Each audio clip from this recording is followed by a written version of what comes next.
तन्हाई वो शय है जिसमें इंसान या तो अल्लाह से रुजू करता है या फिर शैतान से।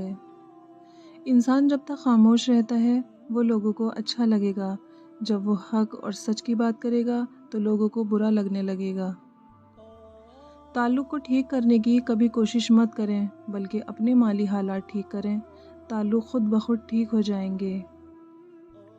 किसी की मीठी बातों का ये मतलब हरगिज़ नहीं होता कि आप उसके लिए ख़ास हैं। बाज़ औक़ात कबूतर को खिलाने के लिए नहीं, बल्कि पकड़ने के लिए भी दाना डाला जाता है।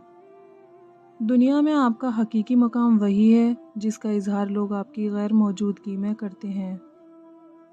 कुछ बातें ज़बान तक नहीं आती और कुछ कान सुन नहीं पाते, और हकीकत में वही बातें बहुत अहम होती हैं। दुनिया वो किताब है जो कभी नहीं पढ़ी जा सकती, और ज़माना वो उस्ताद है जो सब कुछ सिखा देता है।